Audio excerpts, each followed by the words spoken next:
कई सालों से ये बात चर्चा में रही है कि एलियन हमारे ब्रह्मांड में कहीं ना कहीं तो हैं, लेकिन हम उन्हें ढूंढ नहीं पा रहे हैं। इसके कई सारे कारण बताए जाते हैं, जिसमें से सबसे कॉमन कारण ये है कि वो हमसे काफी ज्यादा दूर किसी ग्रह पर रहते होंगे, जिसकी वजह से उनका हमें डिटेक्ट कर पाना या फिर हमारा उन्हें डिटेक्ट कर पाना बहुत मुश्किल है।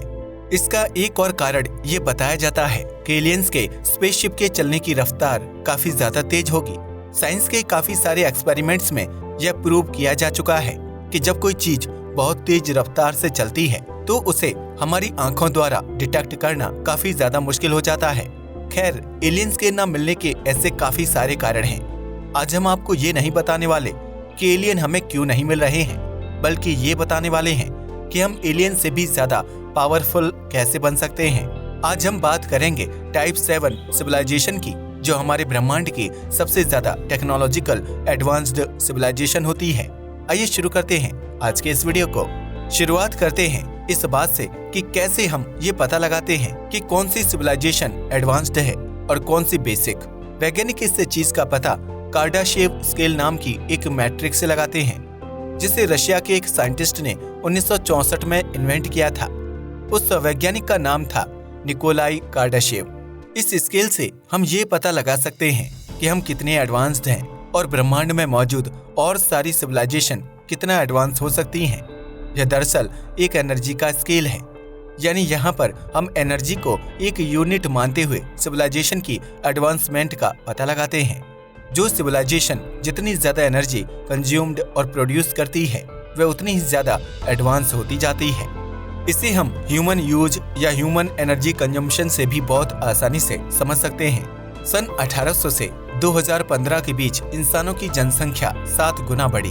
वहीं इंसानों के द्वारा यूज की जाने वाली एनर्जी का ग्राफ 25 गुना तक बढ़ गया। इससे पता चलता है कि पिछले 2 सदियों में हम इंसान कितना ज्यादा एडवांस्ड हुए हैं। आपके दिमाग में ये सवाल हो सकता है कि जब हमारी पृथ्वी के पास लिमिटेड रिसोर्स है, तो आखिर हम इतनी सारी एनर्जी को कैसे कंज्यूम कर पा रहे हैं। इसका एक बहुत सीधा सादा उत्तर है। 1800 से 2015 के बीच में काफी सारे नए एनर्जी के सोर्स डिस्कवर हुए हैं, जिनसे हम नए तरीकों से एनर्जी एक्सट्रैक्ट कर सकते हैं। शुरुआत में हम मात्र कोयले से ही एनर्जी को प्राप्त करते थे, लेकिन समय के साथ हमने नए एनर्जी सोर्सेस को भी अपनाना शुरू कर दिया। शुरुआत में कार्डाशेव स्केल के मात्र 3 मुख्य लेवल होते थे: टाइप 1 सिविलाइजेशन, टाइप 2 सिविलाइजेशन और टाइप 3 सिविलाइजेशन। टाइप 1 सिविलाइजेशन ऐसी सभ्यता को कहा जाता है जो अपने ग्रह की सारी एनर्जी को एक्सट्रैक्ट करने के काबिल हो। इस सिविलाइजेशन के लिए अर्थक्वेक और सुनामी जैसे डिजास्टर नहीं होते, बल्कि एनर्जी को प्राप्त करने का एक और नया तरीका होते हैं। टाइप 1 सिविलाइजेशन अपने पास के तारे की भी एनर्जी को काफी हद तक यूज करने के काबिल होते हैं। हमारी पृथ्वी पर अभी भी 65% एनर्जी कोयले, कच्चे तेल और नेचुरल गैस से ही प्राप्त की जाती है। इससे आप ये पता लगा सकते हैं कि हम टाइप 1 सिविलाइजेशन बनने से अभी कितना दूर हैं। 1973 में एक बहुत ही मशहूर वैज्ञानिक कार्ल सैगन ने बताया था कि टाइप 1 सिविलाइजेशन पूरी तरीके से ग्लोबलाइज्ड होगी, यानी दुनिया की हर चीज एक दूसरे से कनेक्टेड होगी।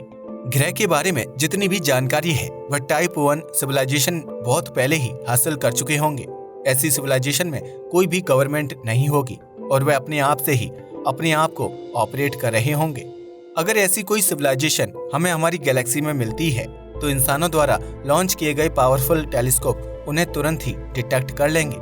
आज जितने भी मॉडर्न टेलीस्कोप इंसानों द्वारा बनाए जा रहे हैं, उन सब में ही ऐसे इंस्ट्रूमेंट लगे हुए हैं जिनसे हम किसी दूसरे ग्रह पर होने वाली टेक्नोलॉजिकल एडवांसमेंट और लाइफ फॉर्म का आसानी से पता लगा सकते हैं। हाल ही में लॉन्च हुआ जेम्स वेब टेलीस्कोप में भी ये इंस्ट्रूमेंट्स अवेलेबल हैं।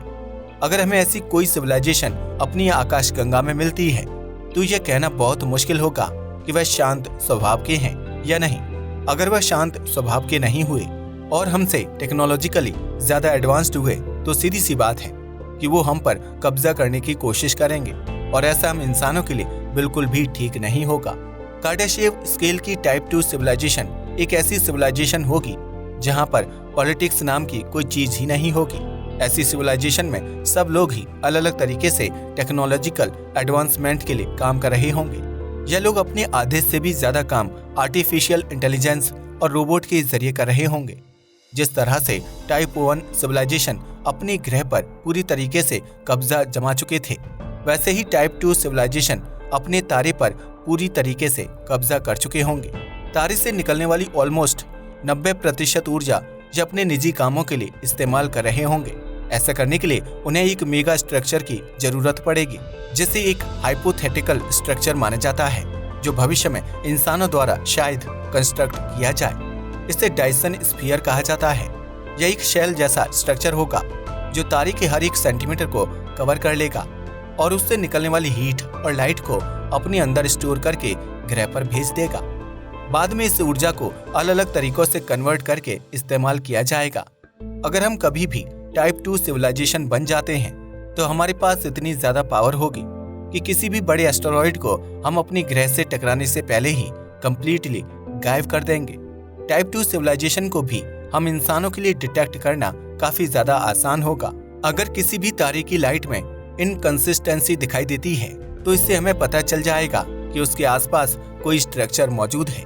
बाद में उस पर स्टडी करने के बाद हम ये पता लगा सकते हैं कि वह स्ट्रक्चर एक डायसन स्फीयर है या फिर कुछ और। ये अपने सौरमंडल के हर एक ग्रह की सारी एनर्जी को इस्तेमाल करने के काबिल होंगे और ऑलमोस्ट उन सब पर ही इनकी अपनी कॉलोनीज होंगी। इस लेवल पर आने के बाद वह किसी ग्रह के तापमान और रोटेशन तक को अपने कंट्रोल में ले पाएंगे, जिससे ग्रह को बिल्कुल अपने हिसाब से ढालने में काबिल होंगे। टाइप 2 सिविलाइजेशन बिल्कुल एक भगवान की तरह होगी, लेकिन इससे भी ऊपर होगी टाइप 3 सिविलाइजेशन। टाइप 3 ऐसी सिविलाइजेशन को कहा जाता है जो पूरी गैलेक्सी की एनर्जी को अपने कब्जे में करने के काबिल होंगे। ये अपनी आकाशगंगा में मौजूद हर एक तारे की पूरी एनर्जी को अपने इस्तेमाल में लेने के काबिल होंगे। इनके अंडर में उस गैलेक्सी में मौजूद हर ग्रह भी आएगा और ऑलमोस्ट हर ग्रह पर इनकी अपनी एक कॉलोनी होगी। गैलेक्सी में मौजूद सुपरमैसिव ब्लैक होल और बाकी सारे स्टेलर ब्लैक होल भी इनके लिए एनर्जी का एक सोर्स होंगे। यह इतने ज्यादा पावरफुल होंगे कि यह मशीनों के जरिए ग्रह और तारे तक बना पाएंगे। ये बिल्कुल साइंस फिक्शन का एक कॉन्सेप्ट लगता है, लेकिन ऐसा सच होना बिल्कुल पॉसिबल है। पॉल रैटनर नाम के लेखक ये बताते हैं कि type 3 civilization living organism create करने के भी काबिल होंगे। यानी जिस तरीके से आज हम इंसान गुड्डे गुड़िया फैक्ट्रीज में बनाते हैं, वैसे ही टाइप 3 सिविलाइजेशन जीवों को फैक्ट्री में बना पाएगी। आज हमें अपने ब्रह्मांड में ऐसी कोई भी सिविलाइजेशन देखने को नहीं मिलती है और इसके दो बड़े कारण हो सकते हैं। पहला कारण ये है कि अभी तक कोई भी सिविलाइजेशन इतना ज्यादा टेक्नोलॉजिकल एडवांस हो ही नहीं पाई हो कि वह टाइप 3 बन पाए। दूसरा एक्सप्लेनेशन ये कहता है कि हमारे ब्रह्मांड में काफी सारी टाइप 3 सिविलाइजेशन हो सकती हैं, लेकिन वह इतनी ज्यादा एडवांस हैं कि उनका हमसे छुपे रहना एक बहुत ही छोटी बात है। जब तक हमें उनके बारे में पता चलेगा तब तक वो और भी ज्यादा एडवांस हो चुके होंगे और शायद वो हमें भी अपने कब्जे में कर लेंगे। ऐसी सिविलाइजेशन धीरे धीरे अपने आसपास की दूसरी गैलेक्सी को भी अपने कब्जे में करने की तैयारी कर रही होगी। इनके पास बहुत तेज चलने वाले यान भी होंगे और उन्होंने वर्म होल जैसी चीजों को भी पूरी तरीके से अपने कंट्रोल में ले लिया होगा, जिससे इनके लिए अंतरिक्ष में ट्रैवल करना काफी ज्यादा आसान हो चुका होगा। लेकिन क्या कोई सिविलाइजेशन इससे भी ज्यादा पावरफुल हो सकती है?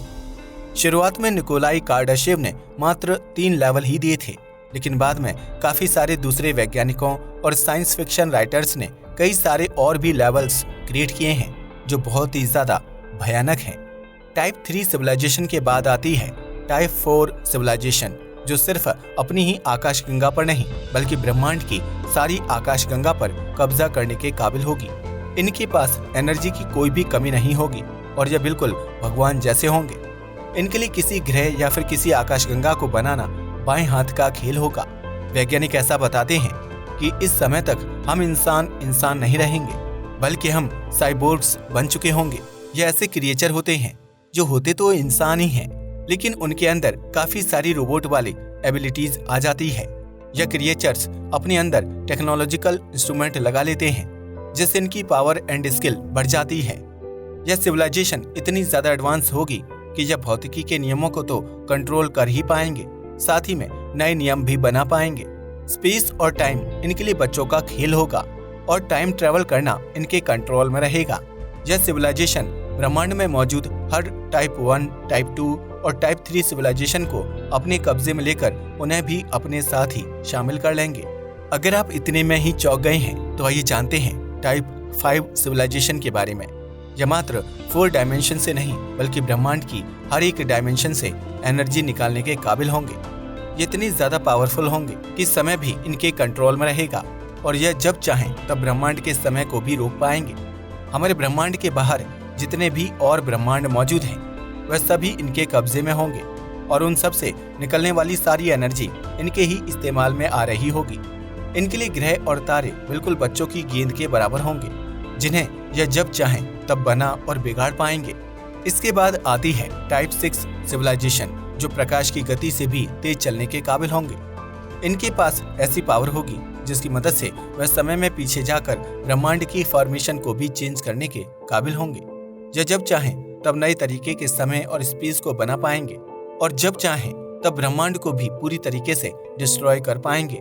इस समय तक इंसानों का नामो निशान मिट चुका होगा क्योंकि अब सिर्फ रोबोट ही ब्रह्मांडों पर राज कर रहे होंगे। इसके बाद आती है टाइप 7 सिविलाइजेशन, जो हमारी लिस्ट की आखिरी सिविलाइजेशन है और इसके बाद इंसानों की इमेजिनेशन तक खत्म हो जाती है। इसे ओमेगा सिविलाइजेशन भी कहा जाता है। इन क्रिएचर्स के पास ट्रू इमॉर्टैलिटी होगी, यानी इनका अंत होना नामुमकिन होगा और वे अनंत समय तक अपने आप को जीवित रख पाएंगे। इनका कब्जा सारे ब्रह्मांडों पर तो होगा ही, साथ ही यह अलग अलग डायमेंशन में जाने के भी काबिल होंगे। ये अपने आप से नए पार्टिकल को जन्म दे पाएंगे और हर इंसान के हर एक एटम तक को यह मॉडिफाई करने की ताकत रखेंगे। इन क्रिएचर्स के लिए अपने साइज को ब्रह्मांड के बराबर का करना और एटम जितना छोटा करना एक बहुत ही आसान बात होगी। यह आपको सुनने में बहुत ही ज्यादा इंटरेस्टिंग लग रहा होगा और भविष्य में यह इतना ही इंटरेस्टिंग असलियत में भी होगा, लेकिन ऐसा होने में इतने सालों का समय लगेगा जितना शायद हम इंसानों द्वारा बनाई गई गिनती भी डिफाइन नहीं कर सकती। इस लेवल तक पहुंचने के लिए हम इंसानों को 10 डिसिलियन सालों का समय लगेगा, जो एक बहुत बहुत बहुत बड़ा नंबर है। लेकिन आखिर हमें इन सब चीजों के बारे में चिंता करने की जरूरत क्या है? भले ही ये हमें अभी साइंस फिक्शन लगे, लेकिन इस बात को मानकर बैठ जाना कि हमारे ब्रह्मांड में और कोई भी सिविलाइजेशन नहीं है, यह बिल्कुल बेवकूफ़ी वाली बात होगी। जिस तरह से आज दुनिया भर में देश आपस में लड़ते हैं, वैसे ही एक समय ऐसा भी आएगा जब 2 सिविलाइजेशन आपस में लड़ रही होंगी। अपने आप को कैपेबल बनाने के लिए हमें बहुत तेजी से टेक्नोलॉजिकल एडवांसमेंट करनी होगी और बहुत तेजी से एनर्जी को अपने कब्जे में करना होगा। आज हम कार्डाशेव स्केल पर 0.75 रैंक पर हैं, यानी अभी तक हम टाइप 1 सिविलाइजेशन भी नहीं बन पाए हैं। 0.75% का मतलब ये बिल्कुल नहीं है कि इसे मात्र 0.25% और एनर्जी को ही हासिल करना है। कार्डाशेव दरअसल एक लॉगरिथमिक स्केल है। इसे आप कंपाउंड इंटरेस्ट जैसा समझ सकते हैं, जिसमें हर एक यूनिट की वैल्यू समय के साथ साथ बढ़ती जाती है। अगर इसे हम लीनियर स्केल में कन्वर्ट करें तो अभी हम कार्डाशेव स्केल पर 0.19% रैंक पर ही हैं। यानी अभी तक हमने जितनी भी टेक्नोलॉजी डेवलप की है उससे 5 गुना और ज्यादा टेक्नोलॉजी डेवलप करने पर हम टाइप 1 सिविलाइजेशन बन पाएंगे। नासा अभी तक 4000 से ज्यादा ऐसे एक्सोप्लैनेट ढूंढ चुका है जहां पर लाइफ मौजूद होने की स्ट्रॉन्ग पॉसिबिलिटी है। और यह बात ध्यान रखिए कि ये सिर्फ हमारी आकाशगंगा का ही डेटा है। हमारे ब्रह्मांड में खरबों आकाश गंगाएं मौजूद हैं और उनमें अरबों खरबों ग्रह मौजूद हैं जिन पर जीवन होने के पूरे चांस हैं। रॉबिन हैंसन नाम के एक वैज्ञानिक ने भी कहा था कि ऐसा सोचना बिल्कुल बेवकूफ़ी है कि हम इंसान इस पूरे ब्रह्मांड में बहुत ही यूनिक हैं। ये ब्रह्मांड अनंत है, यानी यहाँ पर पॉसिबिलिटी भी अनंत है। इसलिए हमारे जैसे ना जाने कितने सारे सिविलाइजेशन इस ब्रह्मांड में मौजूद होंगे। अगर हम तेजी से टेक्नोलॉजी को डेवलप नहीं करते हैं तो वह लोग हमसे आगे निकल जाएंगे और धीरे धीरे हम इस रेस में हारते चले जाएंगे। एक समय ऐसा आएगा जब हम इंसानों के रहने के लिए भी जगह नहीं बचेगी, क्योंकि बाकी सारी सिविलाइजेशन ग्रहों पर कब्जा कर चुकी होंगी। ऐसे में ना चाहते हुए भी हमें अपने आप को खत्म करना ही पड़ेगा या फिर किसी और का गुलाम बनकर रहना पड़ेगा। लेकिन भारी मात्रा में ऊर्जा प्रोड्यूस करने के बाद भी हमारे सामने एक बहुत बड़ी दिक्कत खड़ी रहेगी। जिसे साइंटिफिक भाषा में कहा जाता है the great filter. Robin Hanson ने ही इस शब्द को 1996 में इन्वेंट किया था।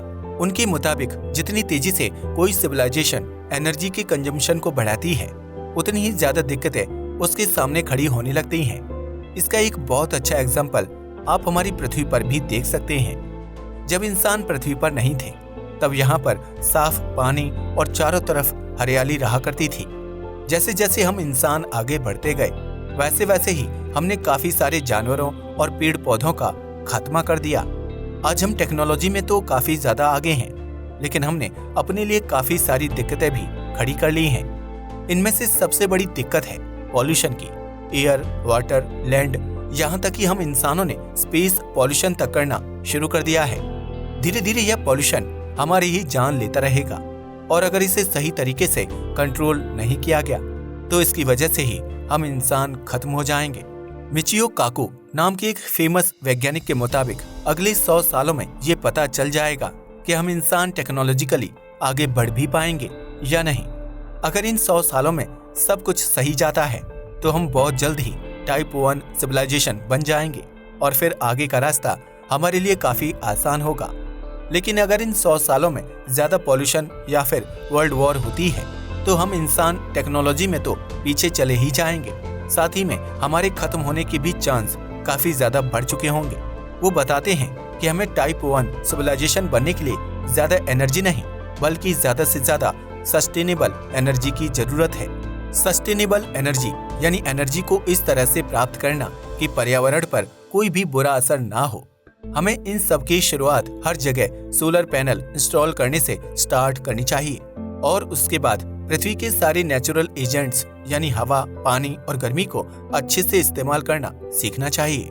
इसके बाद सस्टेनेबल तरीके से न्यूक्लियर एनर्जी का इस्तेमाल लंबे समय तक करने पर ही हम टाइप 1 सिविलाइजेशन तक पहुंच पाएंगे। भले ही न्यूक्लियर डिजास्टर काफी ज्यादा भयानक हो, लेकिन फिर भी हमें इसे कंटिन्यू करना होगा, क्योंकि अगर हम ऐसा नहीं करेंगे तो हम टेक्नोलॉजी में कभी भी आगे नहीं पहुंच पाएंगे। इसके अलावा हमें सिर्फ एनर्जी पर ही नहीं, बल्कि ह्यूमन राइट्स पर भी फोकस करना होगा। अगर हर इंसान के पास अपना काम करने के पूरे राइट्स होंगे तो हमें हमेशा ही कुछ ना कुछ नया इन्वेंशन देखने को मिलता रहेगा। आज के समय में सोशल मीडिया और मॉडर्न एडिक्शंस की वजह से इंसानों की ग्रोथ काफी ज्यादा रुक चुकी है। पहले के समय में हमें इतने सारे महान वैज्ञानिक और इन्वेंटर देखने को मिलते थे, लेकिन आज हमें ऐसा कहीं भी देखने को नहीं मिलता, क्योंकि यह जनरेशन ही पूरी तरीके से डाइवर्टेड है। जब तक हम इसे सही नहीं करेंगे तब तक हम आगे नहीं बढ़ पाएंगे। खैर, आज की वीडियो के लिए बस इतना ही। आपको क्या लगता है कि अगर हमें कोई एलियन सिविलाइजेशन मिलती है तो वो हमारे दोस्त बनेंगे या दुश्मन? हमें नीचे कमेंट करके जरूर बताइएगा। मिलते हैं आपसे एक नई टॉपिक के साथ, तब तक के लिए धन्यवाद।